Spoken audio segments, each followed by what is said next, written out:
그러므로 또한 내가 너희에게 가려 하던 것이 여러 번 막혔더니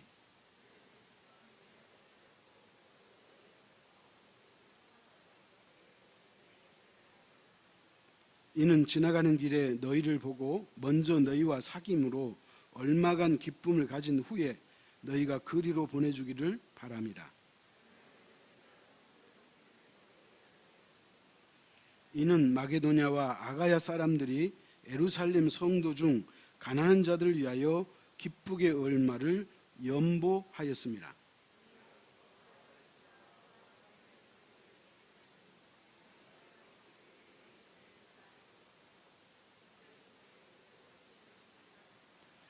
그러므로 내가 이 일을 마치고 이 열매를 그들에게 확증한 후에 너희에게 들렀다가 서바나로 가리라.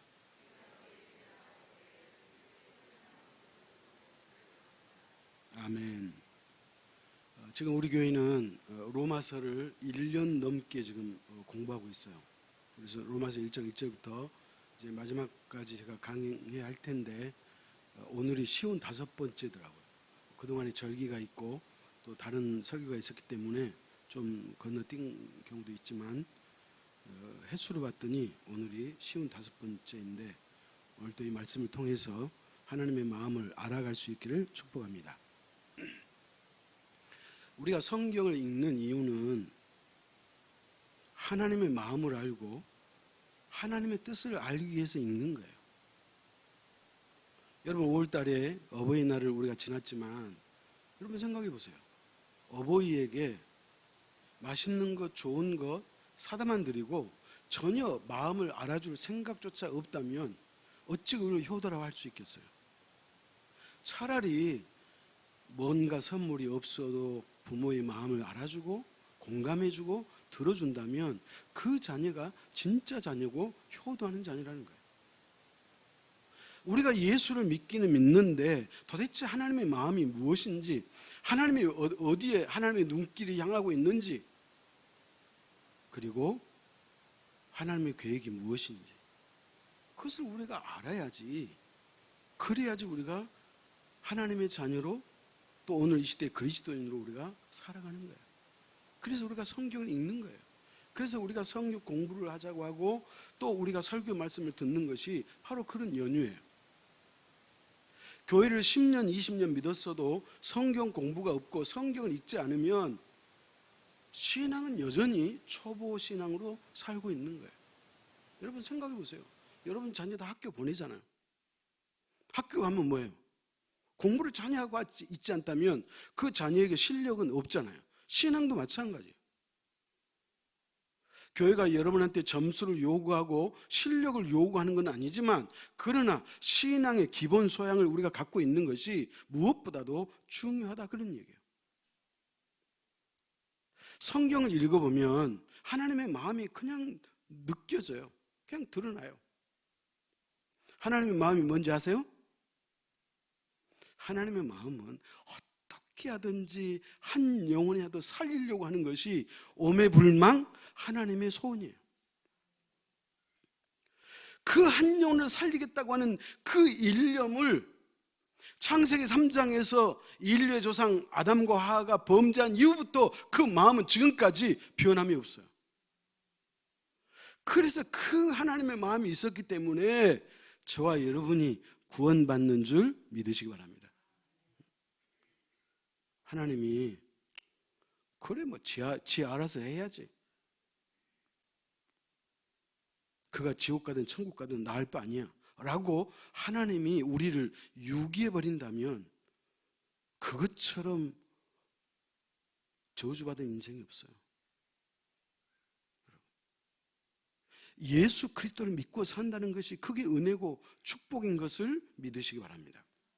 자, 그렇다면 이와 같이 하나님의 마음을 알고 뜻을 알고 그래서 영혼을 구원하는 이 구원 사역이 제대로 이루어지기 위해서는 하나님만 계셔갖고는 안 돼.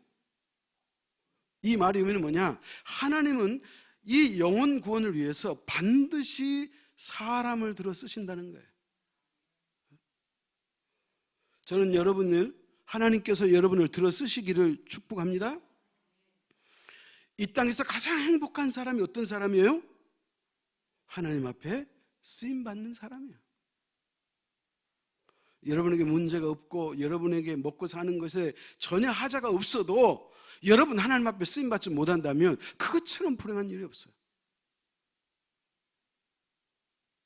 그런데 하나님께서 이와 같은 영혼 구원을 위한 이 사역을 위해서 하나님께서 요소마다 때마다 일꾼을 들어 쓰시는데 구약에서는 세 사람이 가장 중요해요. 아브라함, 모세, 다윗이에요. 이들을 떠나서는 하나님의 사역을 이룰 수가 없어요.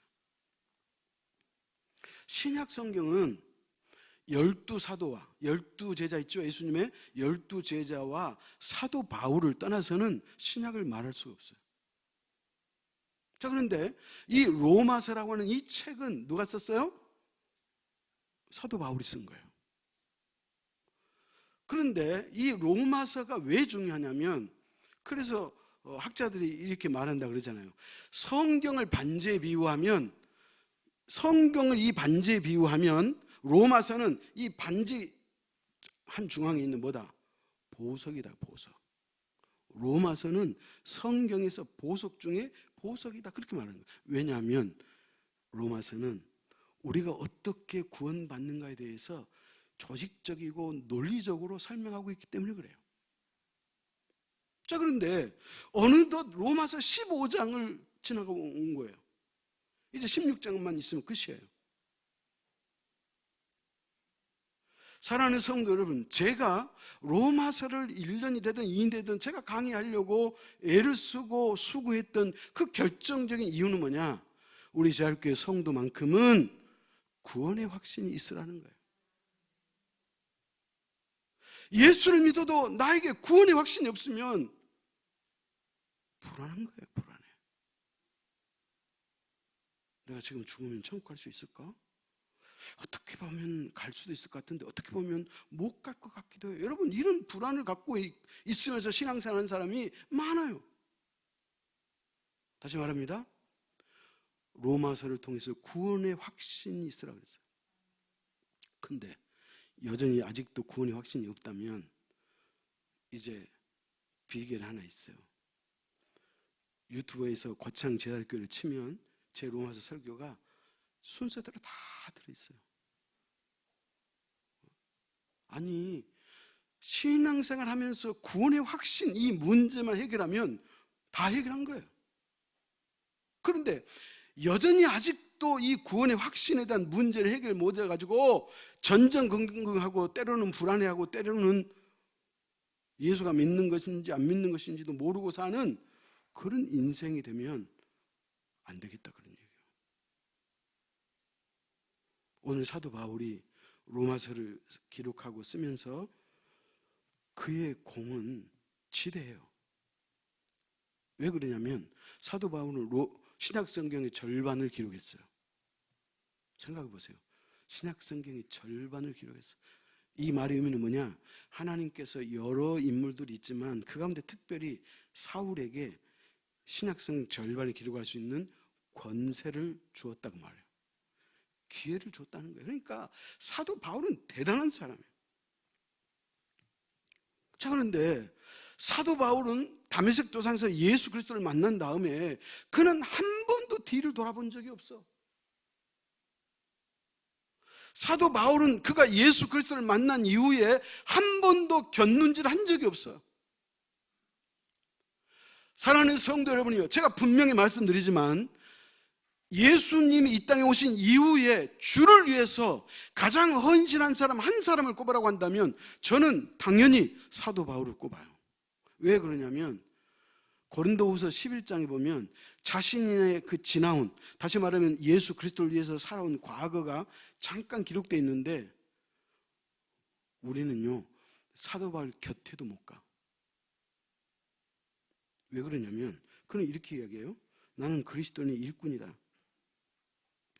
내가 수고하고 옥에 갇히고 매도 수없이 맞고 유대인들에게 40에 하나 감한 매, 그러니까 39대를 맞는 매를 5번이나 맞고 강도의 위험과 물의 위험과 사람의 위험과 목마르고 헐벗고 주리고 춥고 배고프고,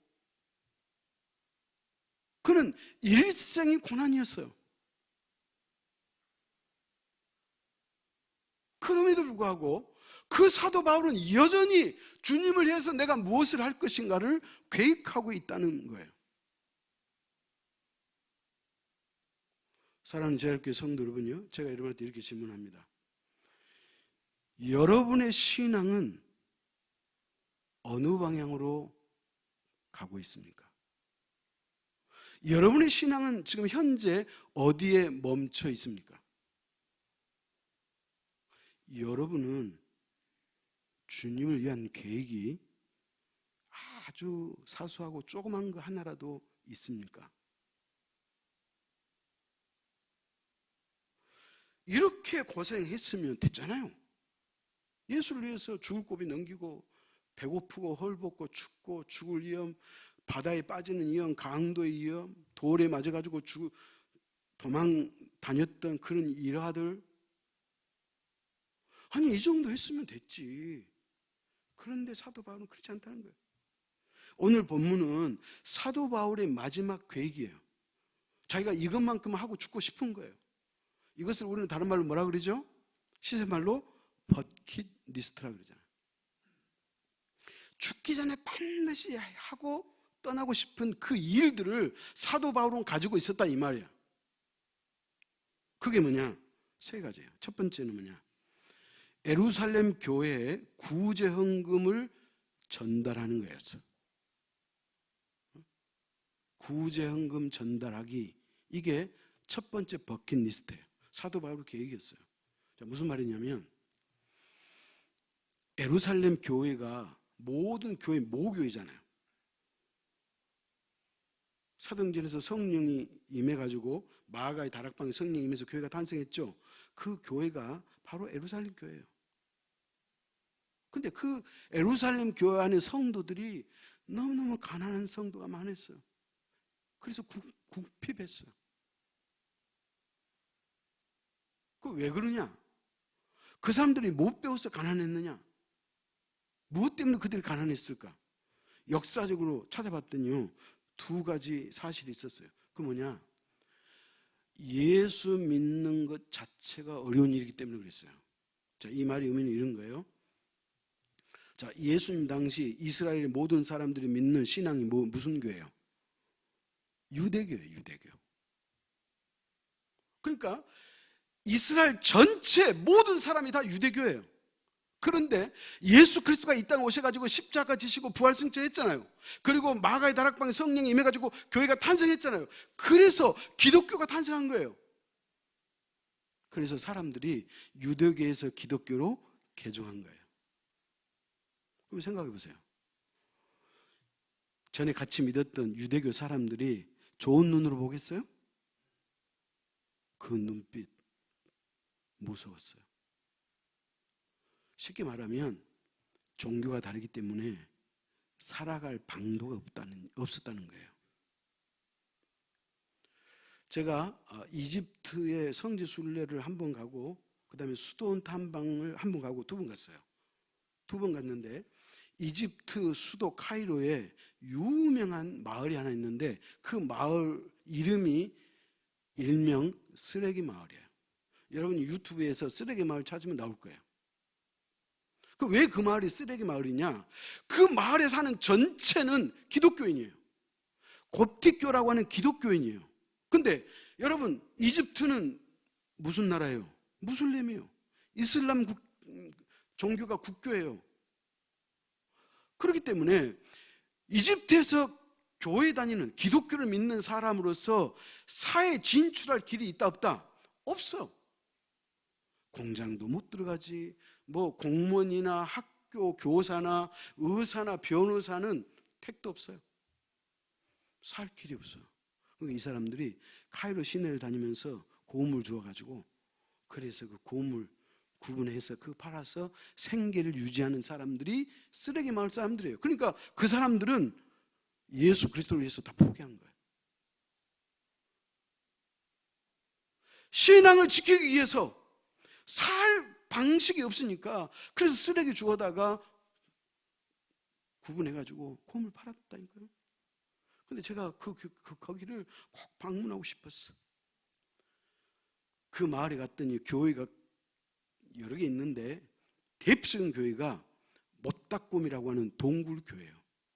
이 동굴교회는 반이 동굴이고 반은 노천인데, 여러분 놀라지 마십시오. 이 동굴교회에 모일 수 있는 좌석수가 몇인 줄 아세요?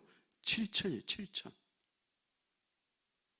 그 다음에 거기서 얼마 떠나지 않으면 또 동굴교회 하나 있는데, 그 동굴교회는 완전 동굴교회예요. 그 교회는 3,500명이 모여요. 제가 그 교회 목요일 날 제가 그 쓰레기 마을을 갔었는데, 거기 갔는데 이제 오후에 저녁 시간 그 해가 뉘었는될 때가 갔거든요.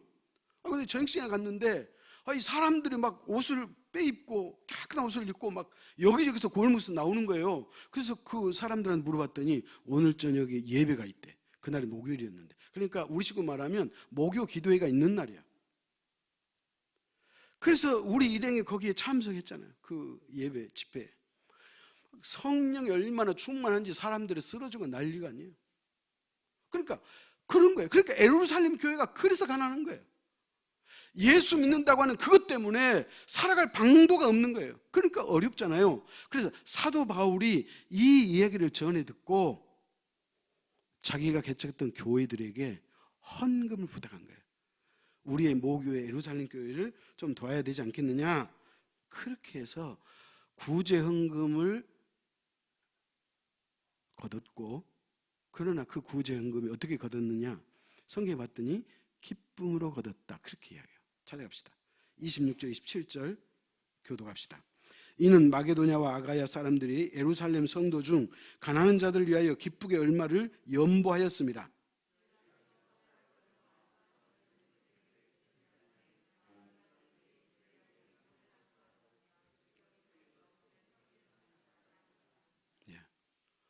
자, 사도 바울이 자기가 개척했던 그 아가야 지방과 마게도냐 지방에 있는 여러 교회들에게 연보를 거뒀다 그랬죠? 자, 거뒀는데 기쁨으로 거뒀다는 거예요. 근데 놀라운 것은 사도 바울이 이 연보를 거둘 때 원칙이 있었어요. 원칙. 그 원칙이 뭐냐? 쉽게 말하면 이런 거야. 은혜를 입었으면 은혜를 갚아라는 거예요. 이게 연보를 걷는 원칙이었어요. 뭐라고요? 은혜를 입었으면 은혜를 갚아라. 물어봅시다. 여러분, 하나님으로부터, 주님으로부터 은혜를 입었어요? 안 입었어요? 은혜 입었어요.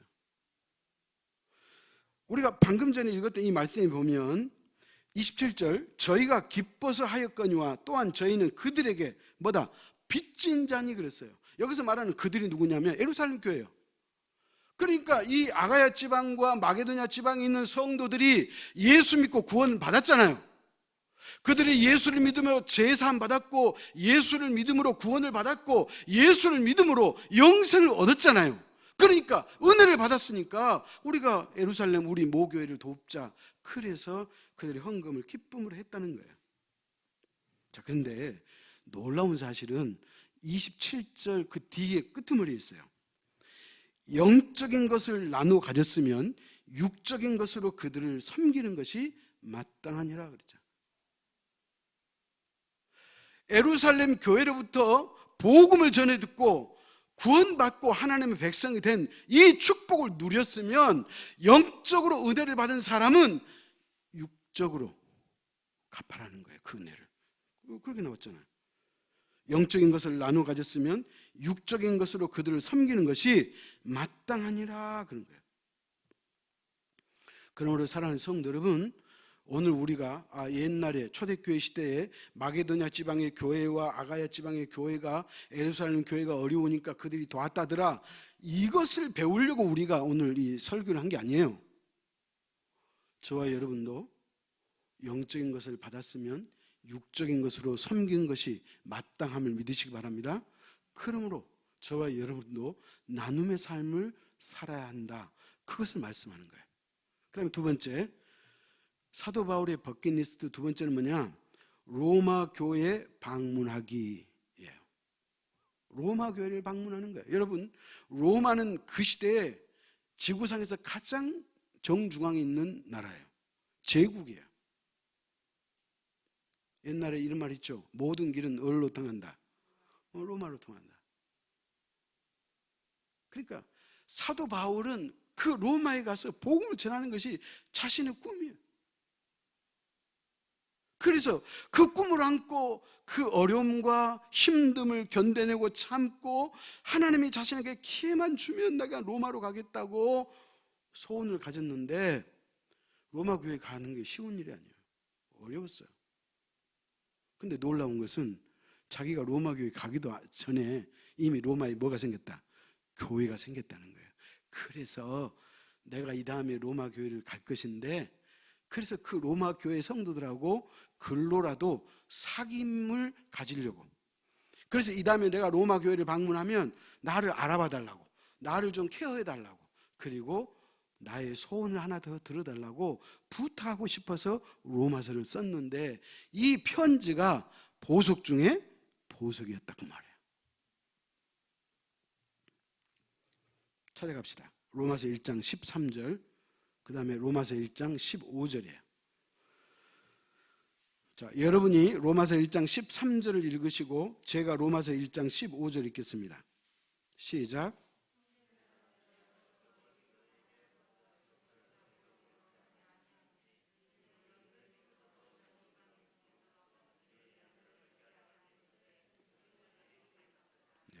그러므로 나는 할 수 있는 대로 로마에 있는 너희에게도 복음 전하기를 원하노라. 할 수만 있다면 로마에 가서 복음 전하는 것이 사도 바울의 뭐예요? 소원이라는 거예요. 꿈이라는 거예요. 그런데 아까 1장 13절에 읽었듯이 뭐라 그래요?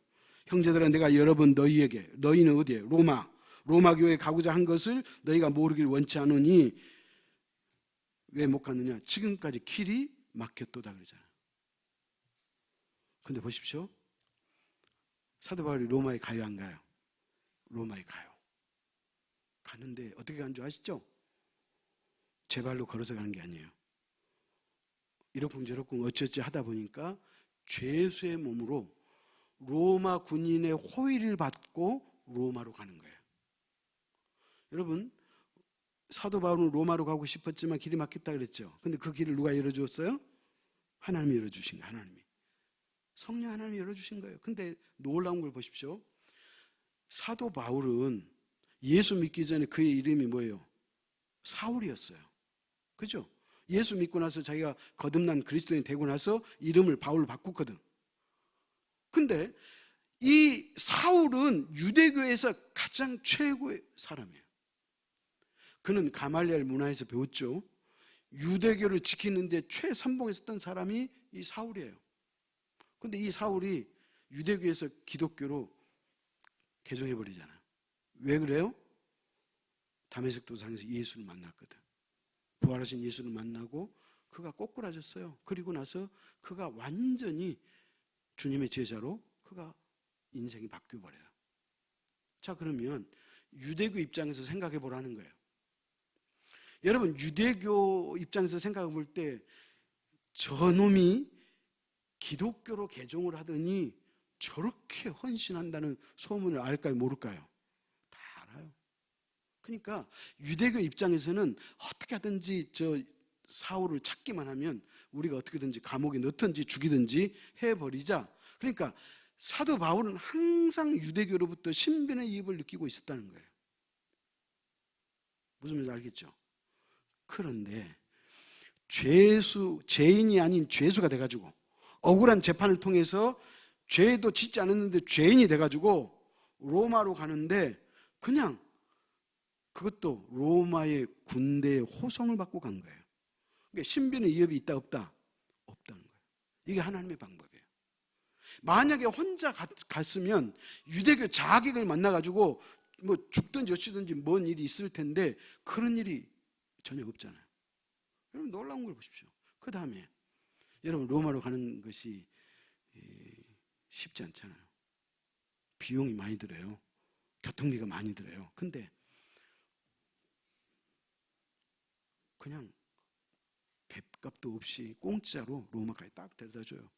그러니까 경제적인 유익이 있었다는 거예요. 왜? 그게 하나님의 방법이에요. 그래서 사도 바울은 자기가 로마 교회를 한번 가는 것이, 거기서 복음을 전하는 것이 자기의 오매불망 소원이고 꿈이었는데 그 꿈이 이루어진 거예요. 왜 이루어질까요? 하나님이 그 길을 열어주니까 이루어지는 거예요. 사람의 방법은 안 돼요. 여러 번 길이 막혔다고 그러잖아요. 찾아갑시다. 잠언 16장 9절이에요.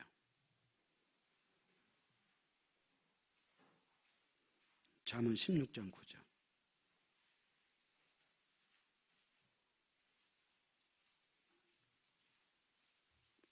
같이 읽습니다.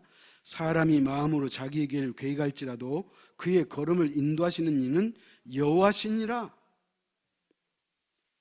사람이 아무리 계획을 세우고 마음으로 궁리하고 연구한다 할지라도 그 길을 열으시는 분은 누구다? 여호와다. 그렇기 때문에 여러분이 하고자 하는 일이 잘 안 되거든 하나님의 뜻일 수 있어요. 무슨 말인지 아시겠죠? 그러니까 성경을 읽고, 그래서 하나님의 음성을 날마다 들으며, 또 기도를 통해서 하나님과 영적으로 교감이 이루어지면 그런 사람은 영적으로 민감해가지고 그냥 알아요. 아, 나는 이것을 하고 싶은데 이 일이 이렇게 막히고 저렇게 막히네. 아, 이건 하나님의 뜻이 아니나 보다. 그냥 이것이 느껴진다니까요. 왜? 하나님은요, 다 우리에게 영적으로 민감하면 느끼도록 사인을 주시기 때문에 그래요. 그러나 우리가 영적으로 민감하지 못하고 영적으로 그 뭐라 그래요? 좀 갑자기 생각이 안 나네. 무디다 그러잖아요. 무디다. 영적으로 무딘 사람은 못 깨달아요. 그렇기 때문에 이것은 하나님이 원하지 않는 일이기 때문에 하나님이 자꾸 막는데도 불구하고 그것을 모르고 계속 그것을 시도한다면 인생만 버리는 거예요. 사도 바울이 자기의 꿈과 비전을 통해서 로마를 가고 그렇게 싶었지만 여러 번 길이 막혔어요. 근데 하나님이 딱 적기에 하나님의 때에 맞춰서 아주 쉽게, 그것도 로마 군인의 호송을 받고 그 다음에 비용도 들지 않으면서 로마 교회를 방문할 그 길을 인도하시는 분이 누구다? 하나님이라는 거예요. 그렇다면 사랑하는 성도 여러분, 저는 오늘 이 시간 여러분한테 질문 드립니다. 여러분에게도 계획이 있습니까?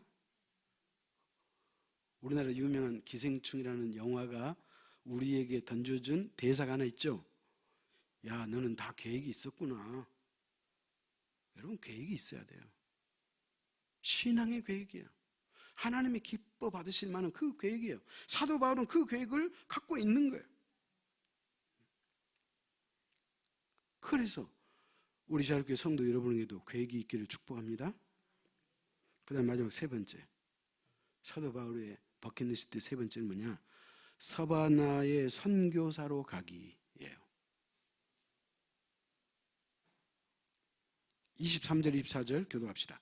이제는 이 지방에 일할 곳이 없고 또 여러 해 전부터 언제든지 서바나로 갈 때 너희에게 가기를 바라고 있었으니.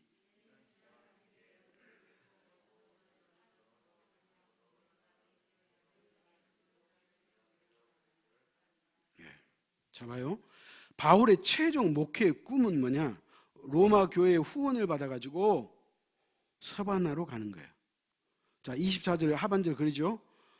너희가 그리로 보내주기를 바랍니다. 여기서 너희는 누구예요? 로마 교회예요. 그러니까 로마 교회 성도들에게, 형제 여러분, 제가 언젠가는 로마 교회를 방문할 텐데 제가 그 교회를 방문하면 여러분과 만나서 교제하고 사귄 다음에 그 로마 교회가 나를 서바나로 선교사로 파송해 주기를 바랍니다. 그 말이에요. 그래서 사도 바울은 선교사로 가기를 원했다는 거예요. 자, 우리 화면 하나 보겠습니다. 얼마 전에 우리가 영국 선교사, 영국 돕는 그 장순택 하재무 선교사가 보내온 사진이에요. 사진인데 이제 거기도 우리처럼 좀 사회적 거리 유지하기가 좀 이제 그 아주 해소는 안 됐는데 어느 정도 해소돼 가지고 교회 모임을 가졌다는 거예요. 자, 보십시오. 여기서 특징이 있죠. 뭐예요? 다 어른이에요. 다 노인이에요. 여러분 영국 교회가 그래요. 또 보십시다. 계속. 그래서 이 장수대 하재림 선교사가 목사인데 영국 교회, 현지 교회예요. 한인 교회가 아니고 현지 교회 3개를 담임 목사예요. 왜? 목사가 부족하니까. 갈 사람이 없으니까. 그런데 저 교회마다 뭐예요? 노인이에요. 그런데 우리 교회가 지금 저분을 한 10년 가까이, 10년 이상인지 10년 가까이 지금 우리가 후원하고 있는데, 저 선교사님이 지금도 저한테 엊그저께도 카톡으로 이런 얘기를 해요. 목사님과 나하고는 아무 관계도 없는데 어찌 제자일교회가 우리를 도와주셔서 감사합니다. 그래서 힘이 납니다. 제자일교회 성도들의 기도를 덧입고 제가 사역을 열심히 하고 있습니다. 그 얘기예요. 제가 언제가 이야기했잖아요. 저도 이 선교사님 몰라요. 그런데 성경 공부하는 세미나에 갔다가 쉬는 시간에 어떤 덩치가 크신 사모님 한 분이 오시더니 저 영국 선교사입니다. 저를 위해서 기도해 주십시오 하고 명함을 한 장 주셨어. 자, 그런데 제가 그 명함을 받고 나에게 2가지 생각이 떠오른 거예요. 명함을 받을 때. 자, 어떤 생각이 떠올랐냐? 첫째는 하나님께서 나로 하여금 이 영국 선교사에게 기도하라고 사인을 주시는구나. 그럼 내가 기도해야지. 그래서 내가 명함을 받았고, 또 한 가지는 우리나라 평양에서 최초로 순교했던 선교사 있죠. 선교사 이름이 갑자기 생각이 안 나네. 외국인 선교사로서 우리나라 와가지고 최초로 평양에서 순교했던 그 선교사, 토마스 선교사. 그 토마스 선교사가 영국에서 파송한 선교사예요. 사랑하는 성도 여러분, 그러니까 우리 대한민국은 선교사로부터 빚진 나라고 빚진 교회예요. 아멘? 그렇기 때문에 그 선교사님이 나에게 명함을 주실 때 토마스 선교사가 생각이 났어. 우리가 영국 교회에 빚을 졌지. 그러면 이번 기회에 우리가 갚아야 되겠구나. 저는 그때 이 로마서를 보고 한 건 아니거든. 그런데 오늘 이 본문을 제가 연구해 보니까 이 로마서가 그 말을 하는 거예요. 영적으로 복을 나눠 가진 교회는 물질적으로 섬기는 것이 마땅하니라. 토마스 선교사가 우리에게 복음을 가져왔고 당신의 피를 한국 교회를 위해서 흘려주셨으니까 이제 우리 교회가 물질로 선교사를 돕는 거예요. 그래서 3번째는 사도 바울이 그 로마를 통해서 서바나의 선교사로 가는 건데, 서바나가 오늘날 어떤 곳이냐? 스페인이에요. 스페인. 여러분, 스페인은 유럽의 땅끝이고 그 당시 사람들, 그러니까 2000년 전에 사람들이 생각하는 땅끝은 스페인이었어요. 근데 그때 이름이 스페인이 아니고 서바나였어요. 그러니까 사도 바울이 내가 땅크신 서바나에 가서 복음을 전하고 싶다, 그렇게 말하는 건데, 왜 바울이 굳이 거기까지 가려고 애를 썼느냐? 이 말씀 하나 때문에 그래요. 찾아갑시다. 마태복음 사도행전 1장 8절이에요.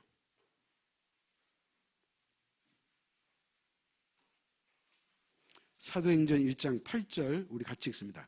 오직 성령이 너희에게 임하시면 너희가 권능을 받고 예루살렘과 온 유대와 사마리아와 땅끝까지 이르러 내 증인이 되리라 하시니라.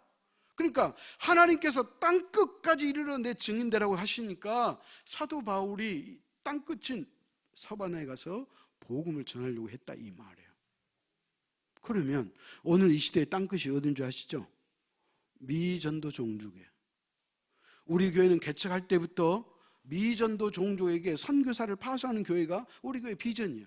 이 비전을 갖고 우리가 기도했기 때문에 우리가 개척 5년 만에 상가교회에서 물질적으로 어렵지만 그럼에도 불구하고 우리 교회가 기도했기 때문에 네팔에 선교사를 파송했다 그랬잖아요.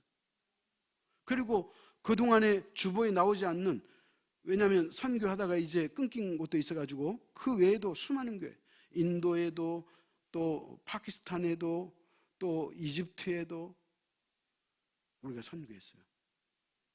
그렇기 때문에 제일교회 성도 여러분이요, 여러분은 이미 선교사예요. 보냄을 받은 선교사가 있고 보내는 선교사가 있고 무릎으로 기도하는 선교사가 있어요.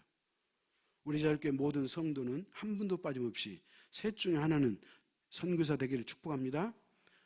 보냄을 받은 선교사, 물질로 뒤에서 후원해주는 선교사, 기도로 돕는 선교사. 할 수 있잖아요. 셋 중에 하나는. 사랑하는 성도 여러분, 여러분이 기도하고 여러분이 그렇게 헌금하기 때문에 그것을 가지고 우리가 선교를 돕는 거예요. 이 다음에 저와 여러분이 하나님 앞에 섰을 때, 아무개야, 너 이 땅에 있을 때 너 열심히 믿었지? 너가 한 일 가운데 한번 자랑할 만한 일 있으면 한번 이야기해봐라. 그러면 여러분 주님 앞에 이렇게 대답하십시오. 주님, 제가 다니는 교회는요, 선교하는 교회였고 작고 연약한 교회였지만 우리 교회가 선교사를 파송했습니다. 우리 교회는 미전도 종족에게 선교사를 파송하는 교회입니다. 그러므로 그것이 우리 교회의 자랑이고 나의 자랑입니다. 여러분 이렇게 말할 수 있어요. 그래서 오늘 우리의 믿음의 선배였던 사도 바울처럼 여러분에게도 마지막 영적인 신앙적인 버킷리스트가 필요한데 그 계획을 잘 정리하고 세워서 그 일을 이루어낼 수 있기를 축복합니다. 기도하겠습니다. 좋으신 하나님 아버지, 오늘도 하나님의 말씀을 통해서 우리의 믿음의 선배였던 사도 바울, 그 노사도의 연세가 많고 힘이 없지만 그럼에도 불구하고 여전히 아직도 현역으로 뛰려고 하는 그 예씀과 그 정성과 그리고 마지막 세 가지의 계획이 있었음을 우리가 깨닫습니다.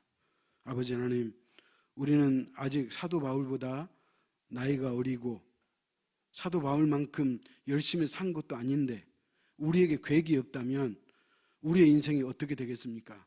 하나님 아버지, 우리에게도 새로운 계획을 주셔서 눈에 드러나지도 않지만 누구에게 자랑할 수도 없지만 그러나 지극히 작은 것일지라도 하나님이 기뻐하시는 일이라면 그 계획을 세우고 그 계획을 실천할 수 있는 우리 모두가 되도록 인도하여 주옵소서. 우리 자율교회는 2022년도에 함께 갑시다라고 하는 표어로 우리 한 해를 섬기고 또 살아오고 있습니다. 가족과 함께, 성도와 함께 내가 전도하고 싶은 영혼의 VIP와 함께하는 길이 오니 아버지 하나님, 이 계획들이 잘 이루어질 수 있도록 은혜를 베풀어 주옵소서. 또한 우리 자율교회 모든 성도들은 반드시 이 시대에 선교사임을 자각하게 하시고 보냄을 받은 선교사가 되든지 보내는 선교사가 되든지 기도로 돕는 선교사가 되든지 셋 중에 하나는 반드시 선교사로서의 삶을 살아갈 수 있도록 우리 제일교회 공동체, 우리 식구들을 축복하여 주옵소서. 예수님의 이름으로 기도하옵나이다. 아멘.